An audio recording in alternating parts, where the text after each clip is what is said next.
আজকের ভিডিওতে আমরা করব class 8 lesson number 4 the great escape unit 2 Subhash had called Akbar Shah to meet him at Calcutta. Subhash আকবর শাহকে কলকাতায় তার সঙ্গে দেখা করতে বলে তার করেছিলেন। আকবর Shah was a co-worker in the freedom struggle against British Raj. আকবর শাহ ছিলেন সুভাষের ব্রিটিশ রাজের বিরুদ্ধে স্বাধীনতা সংগ্রামের এক সহযোদ্ধা। He operated in the northwestern frontier provinces. তিনি কাজ করতেন উত্তর পশ্চিম সীমান্ত অঞ্চলগুলোতে। He was to help Subhash escape. তিনি সুভাষকে পালাতে সাহায্য করবেন। আকবর শাহ came to Calcutta. অর্থাৎ আকবর শাহ কলকাতায় এলেন। He was introduced to শিশির। শিশিরের সঙ্গে তার কি হলো, পরিচয় করানো হলো। Together they went to a shop in central Calcutta where they purchased baggy shalwars, trousers and a black face for Subhash disguise. অর্থাৎ একসঙ্গে তারা মধ্য কলকাতার একটা দোকানে গেলেন, যেখান থেকে তারা কিনলেন ঢিলে ঢালা সালোয়ার আর একটা কালো ফেস টুপি সুভাষের ছদ্মবেশের জন্য। Later, Sisir also purchased a suitcase, a bedroll, shirts and pillows. অর্থাৎ পরে একটা সুটকেস, একটা বেডরোল, শার্ট আর বালিশ এসবও কিনলেন শিশির। Subhash was to carry this with him in the journey. Subhash তার সঙ্গে সফরে এসব জিনিস সঙ্গে নেবেন। শিশির then went to a printer shop. শিশির তারপরে একটা ছাপাখানা দোকানে গেল। He ordered a set of calling cards which read Muhammad Ziauddin Travelling Inspector, The Empire of India Life Insurance Co. Ltd. অর্থাৎ সে একগোছা কার্ডের বায়না করলো যাতে লেখা থাকবে Mohammad Ziauddin travelling inspector, the empire of India life insurance company limited. This was the false identity with which Subhash was to travel. অর্থাৎ এটাই ছিল নকল পরিচয় যা সুভাষ যাত্রাকালে গ্রহণ করবেন।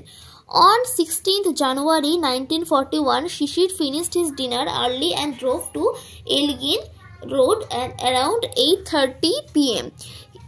অর্থাৎ 16 জানুয়ারি 1981 শিশির তার রাতের খাবার আগে ভাগে সেরে নিল আর গাড়ি চালিয়ে এলগিন রোডে এলো রাত 8:30 নাগাদ, 8:30 নাগাদ। He parked the wanderer at the back of the house. অর্থাৎ সে ওয়ান্ডারারটাকে বাড়ির পেছন দিকে দাঁড় করালো। Shishir and Subhash had maintained total secrecy about the plan of escape. শিশির আর সুভাষ পালানোর পরিকল্পনার ব্যাপারে সম্পূর্ণ গোপনীয়তা বজায় রেখেছিলেন। None of the family members knew anything except Subhash niece La and male cousin Division. অর্থাৎ সুভাষের ভাইঝি ইলা আর এক খুড়তুতো ভাই দ্বিজেন ছাড়া পরিবারের কোনো সদস্যই কিছু জানতো না। Subhash and Sisir waited until the rest of the Bose family had fallen asleep. Subhash আর শিশির অপেক্ষা করলেন যতক্ষণ না বসু পরিবারের বাকি সদস্যরা ঘুমিয়ে পড়বে। Subhash had changed into his disguise as Muhammad Ziauddin. Subhash Mohammad জিয়াউদ্দিনের ছদ্মবেশে পোশাক বদলে নিয়েছিলেন। He was dressed in a long brown coat, baggy salwars and a black face. তিনি পরেছিলেন একটা লম্বা বাদামি কোট, ঢিলেঢালা একটা পাজামা আর একটা কালো ফেস টুপি। He wore gold wire rimmed spectacles.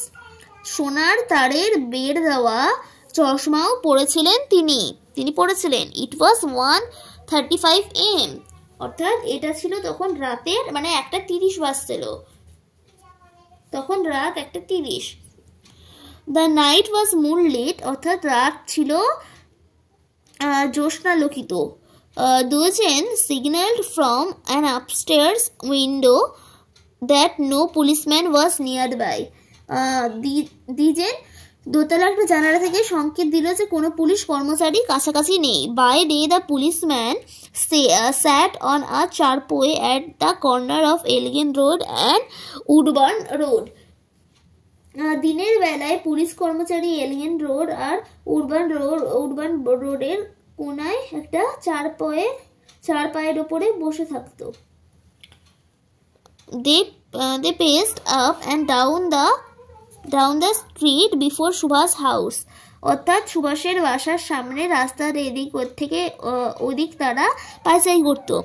On the cool winter night of January 16th, they had preferred the comfort of the warm blankets on the charpoy.